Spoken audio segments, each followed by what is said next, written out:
Villaggio turistico Tizè a Rosolina Mare, spiaggia, spettacolo, divertimento e adesso andiamo a vedere appunto come ci si diverte al Tizè. I'm the one for you and you're for me. Buonasera a tutti quanti voi.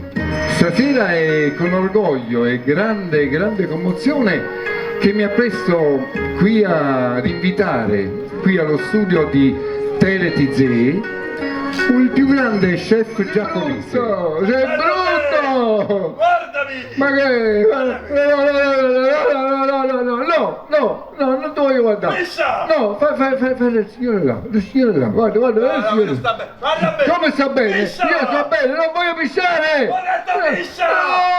No, non piscio! Miscia!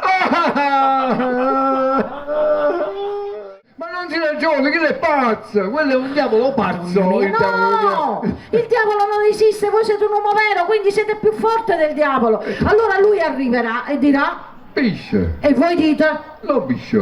e se lui dovesse chiedere, e perché non vuoi pisciare? E che ne so? Come che ne so? Perché tu diavolo non esisti, io esisto e quindi sono molto più forte di te. Cioè, lui dice pisce.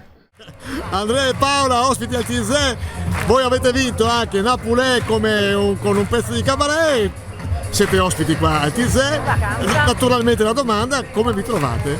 Siamo trovati benissimo. Tanto noi ci torniamo. Tanto ripeteremo. Torneremo, presto. No, una bellissima performance, mi sono divertito moltissimo naturalmente, voi siete napoletani, ma poi siete napoletani, avete il napoletano, io visto da un veneto, c'ha nel sangue la performance, cioè proprio ce l'avete. Il desiderio di divertirsi È vero, bravi. E voi lo impersonificate bene, complimenti davvero. troppo buono. Ci siamo veramente divertiti, grazie a voi. Ciao. Gentilissimi, ciao.